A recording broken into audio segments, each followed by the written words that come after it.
अस्सलाम वालेकुम जी। मैं हूं हैदर वड़ैच और आप देख रहे हैं civil world with Haider Waraich. तो हम एमईएस की प्रिपरेशन कर रहे थे और हमने कॉन्ट्रैक्ट एडमिनिस्ट्रेशन एंड कोऑर्डिनेशन इस टॉपिक को स्टार्ट कर रखा था। चलते हैं जी आज के एमसीक्यूज की तरफ। आज का फर्स्ट एमसीक्यूज है जी, which of the following is the essential part of construction contract. किसी भी कंस्ट्रक्शन कॉन्ट्रैक्ट का एसेंशियल पार्ट कौन सा होता है जी? प्रोजेक्ट ड्राइंग, बिल्कुल। ड्राइंग के बगैर तो प्रोजेक्ट होगा ही नहीं। स्पेसिफिकेशन ज़रूरी है। बीओक्यू, बिल ऑफ क्वांटिटी, बहुत ज़रूरी है। तो ऑल ऑफ दीज ऑप्शन होगा जी। हम किसी भी कॉन्ट्रैक्ट के लिए इन तमाम चीज़ों का होना बहुत ज़रूरी है। नेक्स्ट क्वेश्चन है हमारा जी, what is the main purpose of the contract document. अब कॉन्ट्रैक्ट डॉक्यूमेंट का मेन पर्पस है क्या? एक्चुअली कॉन्ट्रैक्ट डॉक्यूमेंट में तो हम सारी चीज़ों को देख रहे होते हैं ना, मतलब फाइनेंशियली भी दे रहे होते हैं, उसका स्कोप भी दे रहे होते हैं, उसमें एक जो है वो कॉन्ट्रैक्ट, उसमें जो है वो कंडीशंस एंड टर्म्स भी देख रहे होते हैं और किस पे कितनी रिस्पॉन्सिबिलिटी है, सारी चीज़ों को देख रहे होते हैं।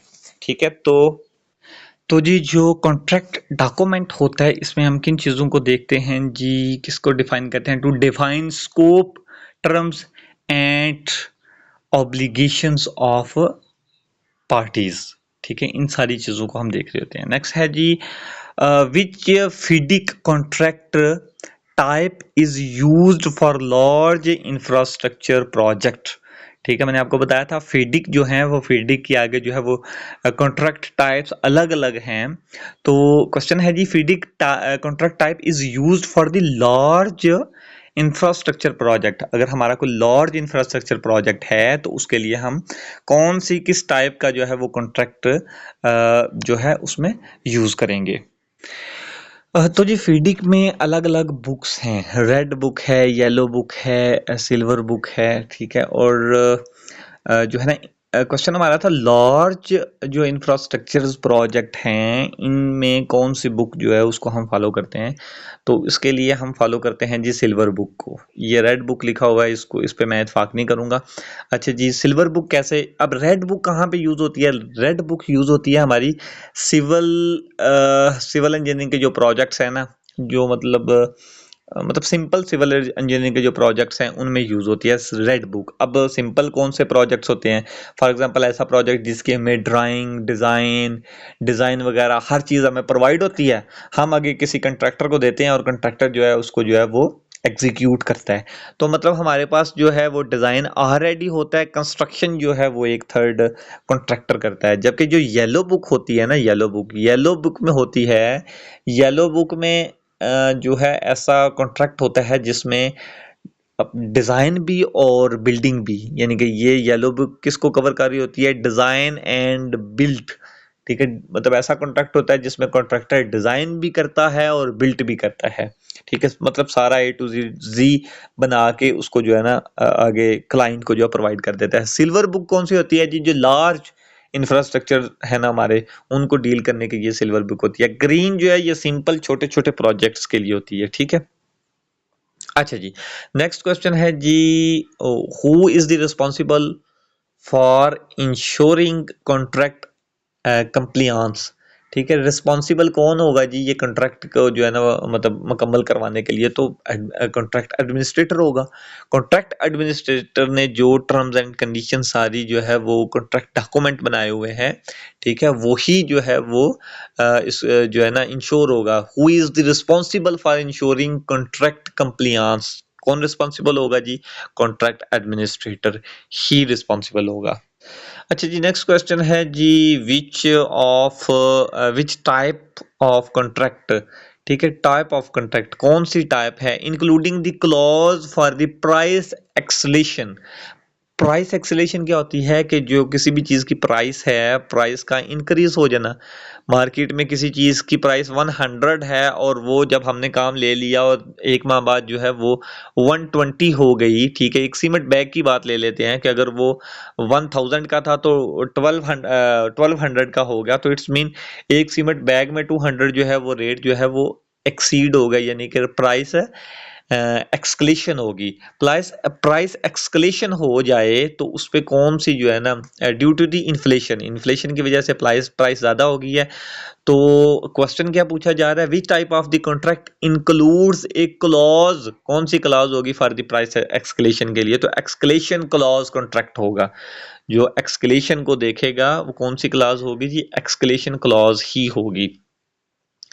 नेक्स्ट क्वेश्चन है जी, which term is used when the contractor fail to complete the work within the stipulated period, मतलब एक काम जो है वो हमने जो है वो 30 जून से पहले पहले करना था, ठीक है, ये हमने डेडलाइन दी हुई थी जी 30 जून से, ठीक है।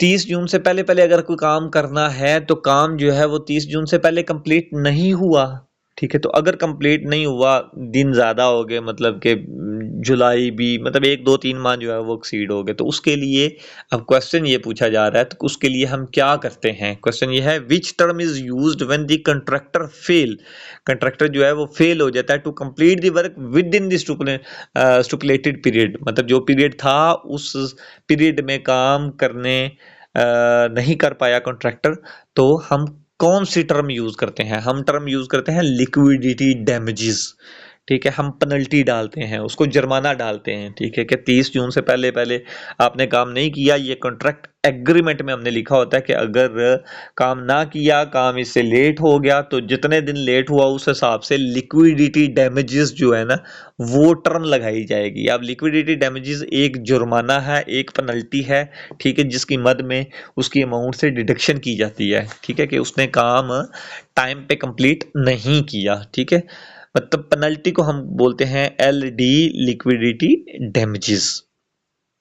अच्छा जी, नेक्स्ट क्वेश्चन है जी, which organization publishes standard contract document, ठीक है, लाइक फिडिक। अब लाइक फिडिक, अब देखते हैं इसका क्वेश्चन, देखते हैं। ACI बिल्कुल भी नहीं, ACI होता है American concrete institute, concrete institute और कॉन्ट्रैक्ट डॉक्यूमेंट का तो मतलब दूर दूर तक ताल्लुक नहीं है।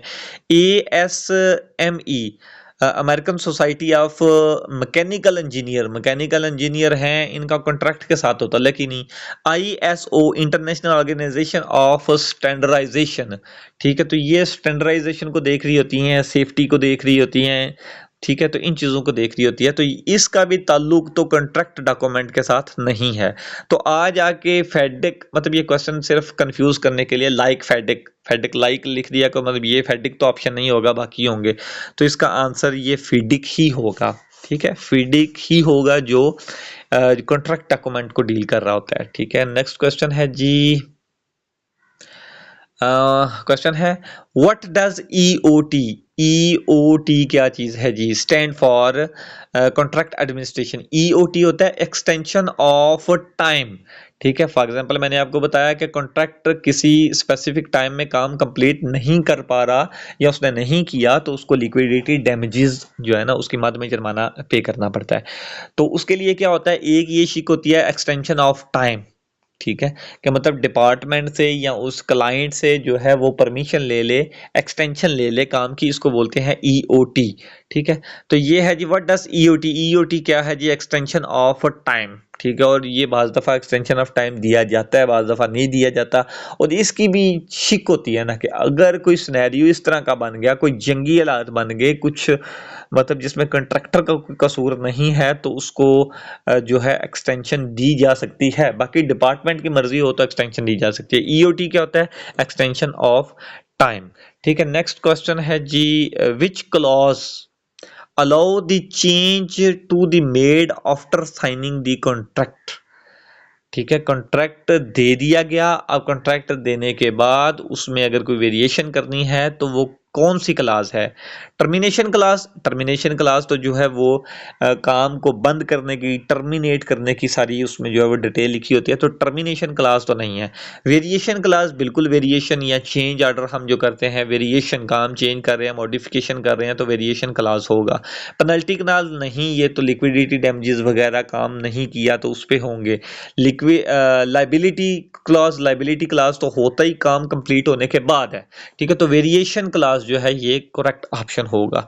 नेक्स्ट है जी, क्वेश्चन है जी, who has the authority to approve the contract modification.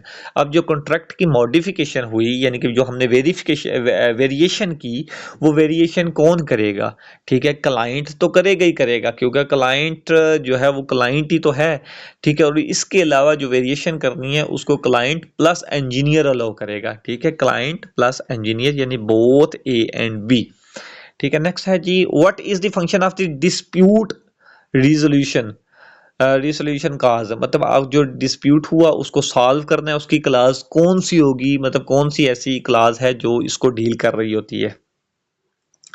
तो ये है जी, outline the method of resolving conflict.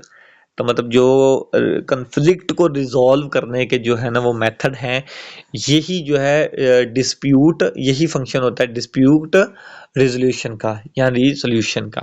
ठीक है, अच्छा नेक्स्ट क्वेश्चन है जी, which is the primary advantages या advantage of cost plus contract. ये जहां भी आप देखेंगे ना कॉस्ट प्लस कॉन्ट्रैक्ट, इसका मतलब होता है कॉस्ट जो भी फिक्स्ड कॉस्ट है, प्लस कॉन्ट्रैक्ट का मतलब होता है प्लस ऊपर जो हमने जो है वो तय पाया, प्लस फॉर एग्जांपल ऊपर हमने परसेंटेज रख ली, या कास्ट प्लस फिक्स्ड परसेंटेज रख ली, या मतलब इस तरह की जो भी हमने बना ली, कॉस्ट प्लस कॉन्ट्रैक्ट। मतलब कास्ट जो है वो तो हमने लेनी ही लेनी है, इसके ऊपर प्लस कॉन्ट्रैक्ट, इसके ऊपर जो कॉन्ट्रैक्ट होगा। तो इसके एडवांटेजेस क्या होते हैं? ठीक है, इसका सबसे ज्यादा एडवांटेज ये होता है कि कास्ट तो हमें मिलनी ही मिलनी है, कास्ट के ऊपर जो हमारा जो प्रॉफिट है ना वो प्रॉफिट हमें मिलना ही मिलना है। ठीक है, तो मतलब इसमें रिस्क नहीं होता, जैसे लमसम में होता है ना, लमसम आपने किया और प्राइस वेरिएशन आ गई, प्राइस जो है वो एक्सलेट हो गई या इन्फ्लेशन की वजह से। ठीक है, तो क्या होता है जी, इसमें जो है ये जो कॉस्ट प्लस कॉन्ट्रैक्ट है इसमें रिस्क कम से कम होता है, रिड्यूस कॉन्ट्रैक्टर रिस्क। ठीक है, कॉन्ट्रैक्टर का रिस्क जो है वो रिड्यूस हो जाता है। नेक्स्ट क्वेश्चन है जी, which contract is used when the contractor is responsible for the both design and construction. ठीक है, तो मैंने आपको बताया कि पहले भी मैंने आपको बताया कि ये जो है कौन सा कॉन्ट्रैक्ट जो है ना, कॉन्ट्रैक्टर रिस्पॉन्सिबल मतलब बोथ कॉन्ट्रैक्ट को भी देख रहा है, डिजाइन को भी देख रहा है और कंस्ट्रक्शन को भी देख रहा है। अगर तो हम फीडिक के वाले से बात करें ना, तो फीडिक की कौन सी बुक होगी जो इसको शो मतलब डील कर रही होगी, तो ये येलो बुक है। ठीक है, येलो बुक में हम क्या करते हैं, डिजाइन और बिल्ट यानी कि दोनों चीजों को देख रहे होते हैं।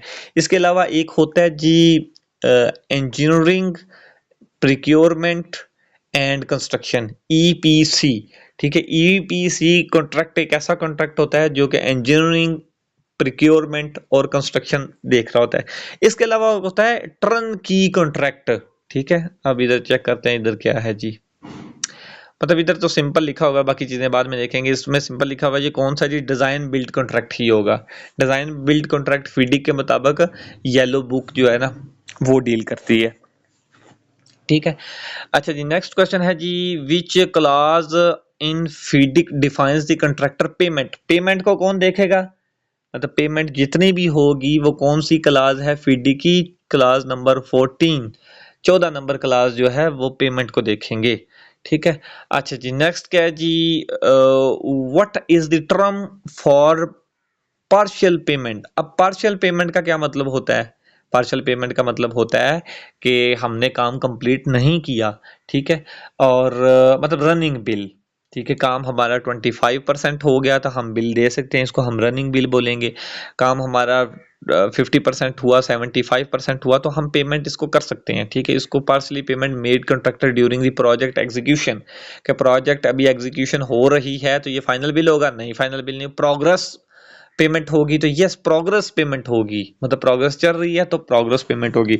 लमसम पेमेंट तो बिल्कुल नहीं होती। परफॉर्मेंस बॉन्ड ये तो और चीज़ है, परफॉर्मेंस बॉन्ड तो होता है जो कॉन्ट्रैक्टर पहले से क्लाइंट को देता है बॉन्ड की सूरत में, ताकि जो है ना वो काम जो है वो कंप्लीट करे। ठीक है, गारंटी के तौर पे जो है ना कॉन्ट्रैक्टर देता है। नेक्स्ट है जी, what is included in the contract schedule. अब कॉन्ट्रैक्ट का जो स्केड्यूल है इसमें क्या चीज़ें जो है ना इंक्लूड होती हैं। पेमेंट डिटेल, बिल्कुल पेमेंट डिटेल जो है वो कॉन्ट्रैक्ट के स्केड्यूल में होती हैं जी। 25% हो जाएगा तो इतनी पेमेंट करनी है, 50% हो जाएगा तो पेमेंट करनी है, ये स्केड्यूल का हिस्सा है। वर्क ब्रेक डाउन स्ट्रक्चर जी बिल्कुल ये भी होगा। अब ये स्केड्यूल है ना, वर्क ब्रेक डाउन स्ट्रक्चर क्या होता है, अब ये स्केड्यूल का हिस्सा है कि मतलब स्केड्यूल हमने कोई काम करना है, मतलब कोई कंस्ट्रक्शन करनी है, कंस्ट्रक्शन के लिए हमने कंक्रीट का काम, फिर शटरिंग का काम, फिर क्यूरिंग का काम, दो दो चार चार काम चल रहे होते हैं साथ साथ। तो ये कैसे हुआ, हमने पूरे के पूरे प्रोजेक्ट को ब्रेक कर दिया, मतलब छोटे छोटे हिस्सों में कन्वर्ट कर दिया, तोड़ दिया, तो वर्क को हमने ब्रेक डाउन कर दिया। तो वर्क ब्रेक डाउन स्ट्रक्चर जो है ना, हमने छोटे छोटे कामों में जो हम डिवाइड कर देते हैं इसको बोलते हैं वर्क ब्रेक डाउन स्ट्रक्चर। तो जी हम क्वेश्चन हमारा था जी कॉन्ट्रैक्ट स्केड्यूल में क्या चीज़ें शामिल होती हैं, पेमेंट डिटेल भी होती है और वर्क ब्रेक डाउन स्ट्रक्चर भी होता है। नेक्स्ट हमारे पास क्वेश्चन है जी what is the primary responsibility of the contractor administrator. अब ये जो कॉन्ट्रैक्ट एडमिनिस्ट्रेटर होता है इसका क्या काम होता है जी। कॉन्ट्रैक्ट एडमिनिस्ट्रेटर का काम जो है वो एस्टिमेट प्रिपेयर करना नहीं होता, ठीक है, मतलब कि एस्टिमेट को बनाना नहीं होता। Ensure compliance with the contract terms, ये बिल्कुल ठीक है, मतलब कि जो कॉन्ट्रैक्ट की टर्म्स हैं उसको जो है ना इंश्योर करना होता है। सुपरविजन करना इसका काम नहीं होता है। अप्रूव डिजाइन चेंजेस इसका काम नहीं होता, वो इंजीनियर का काम होता है, ठीक है। नेक्स्ट क्वेश्चन है जी which document specifies the right and responsibility of the both parties in the contract. मतलब ये है कि बोथ पार्टीज को जो है वो जो है ना राइट एंड रिस्पॉन्सिबिलिटीज जो है ना वो डिफाइन होती हैं। क्वेश्चन क्या है जी विच डॉक्यूमेंट स्पेसिफाइज, कौन सा एक ऐसा डॉक्यूमेंट है जो कि स्पेसिफाई करता है right and responsibilities of the both parties of the contract. Contract में जो दो पार्टीज हैं, क्लाइंट है, कंसल्टेंट है, ठीक है, तो या कंट्रैक्टर है, तो इन दोनों के दरमियान इनकी क्या क्या रिस्पॉन्सिबिलिटीज हैं वो डिफाइन करती है, उसको स्पेसिफाई करती है। क्या टेंडर नोटिस? नहीं, टेंडर नोटिस तो एक नोटिस होता है जो हम मतलब किसी को टेंडर देना होता है तो कॉन्ट्रैक्टर को एक नोटिस भेजते हैं, तो वो नोटिस होता है, इसका तो और कोई काम ही नहीं है। जनरल कंडीशन ऑफ कॉन्ट्रैक्ट, बिल्कुल ये है, मतलब कंडीशंस क्या है कॉन्ट्रैक्ट की, ये हमें जो है ना वो स्पेसिफाई करती हैं। कंडीशन में लिखा होता है कि इसके ये रोल है, इसका ये रोल है, बिल ऑफ क्वांटिटी नहीं, प्रोग्रेस रिपोर्ट नहीं, ठीक है। तो ऑप्शन है जी बी, ऑप्शन है जनरल कंडीशन ऑफ कॉन्ट्रैक्ट। अच्छा जी नेक्स्ट क्या है जी what is the standard contract retention period. अब रिटेंशन पीरियड क्या है ये मैं पहले आपको बता चुका हूँ। रिटेंशन पीरियड क्या होता है, रिटेंशन पीरियड होता है, इसको हम बोलते हैं जी defect liability period, DLP, defect liability period. और डिफेक्ट लाइबिलिटी पीरियड होता है 6 से 12 मंथ का, ठीक है, और अमूमन इसको 12 मंथ ही कंसिडर किया जाता है। तो ये हमारा, इसको हम रिटेंशन पीरियड कह लें या डिफेक्ट लाइबिलिटी पीरियड कह लें, ये होता है जी 12 महीने का। आज का जी लास्ट क्वेश्चन है जी विच कॉन्ट्रैक्ट टाइप, कौन सी कॉन्ट्रैक्ट टाइप ऐसी है is preferred when project scope is uncertained. ठीक है, मतलब कि प्रोजेक्ट हमारे पास है जो उसकी जो है ना हमें मतलब डिफेंस पर्पस में हमें नहीं पता वो प्रोजेक्ट कितना लंबा जाना है, उसका हमें पता ही नहीं है, मतलब कितना काम करना है, वो कहीं भी आगे जा सकता है, ठीक है, मतलब कि हमें कोई उसका पैरामीटर नहीं पता कि इतना हमने काम करना है, अनसर्टेन है, ठीक है। तो अगर काम अनसर्टेन है, स्कोप उसका अनसर्टेन है, तो उसके लिए हम क्या करते हैं जी कॉस्ट प्लस कॉन्ट्रैक्ट, मतलब जो कॉस्ट तो कॉस्ट लेनी है, ठीक है, जिसकी ये तो हम एग्रीमेंट कर लेते हैं, ये चीज़ है ये इतने की होगी, ये चीज़ है ये इतने की होगी, कॉस्ट तो उतने की उतनी ही होगी, या कॉस्ट जो है वो आपके जो गवर्नमेंट ने एक MRS मार्केट रेट शेड्यूल छाया की होता है उसके मुताबिक कास्ट लगेगी, ठीक है, और परसेंटेज ऊपर जो है ना वो जो है वो अलग से होगी। तो ये कौन सा होता है जी कॉस्ट प्लस कॉन्ट्रैक्ट, ठीक है, इसमें लो रिस्क होता है कॉन्ट्रैक्टर को, ठीक है। तो आज के लिए इतना ही जी, मिलते हैं नेक्स्ट वीडियो में। अल्लाह हाफिज।